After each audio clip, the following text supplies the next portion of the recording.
আসসালামু আলাইকুম, সবাইকে আমার চ্যানেলে স্বাগতম। আশা করি সবাই ভালো আছেন। আজকের টপিক হচ্ছে বিদেশ থেকে কাউকে নিয়ে আসার খবর।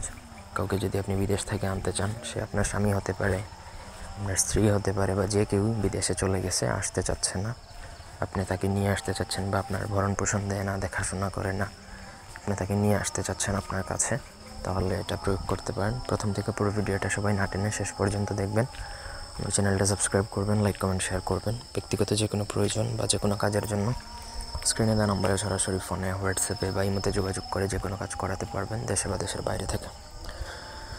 স্ক্রিনে দেখুন, এটা 16টা ঘরের একটা নকশা দেওয়া আছে। খুবই সহজ, একটু প্র্যাকটিস করলেই লিখতে পারবেন। নকশাটা মাটিতে লিখে উহার খড়কুটো নিক্ষেপ করিবে, তাহলে বিদেশ থেকে যে ব্যক্তির জন্য এটা করবেন সে ফিরে আসবে।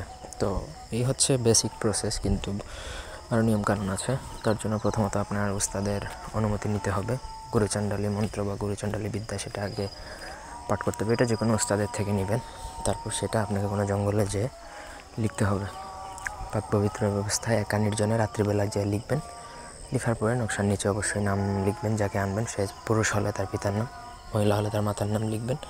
লেখার পর সেই নকশার যেখানে মাটিতে ভালো করে স্পষ্ট করে লিখবেন, যে কোনো কিছুতে কাঠি বা যে কোনো কিছু দ্বারা, তারপর সেটার উপর খড়কুটো বা ময়লা আবর্জনা একটু নিক্ষেপ করে আপনি চলে আসবেন। এরকম 3 দিন বা 7 দিন করলেই ব্যাস কাজ শেষ, আর কিচ্ছু করা লাগবে না।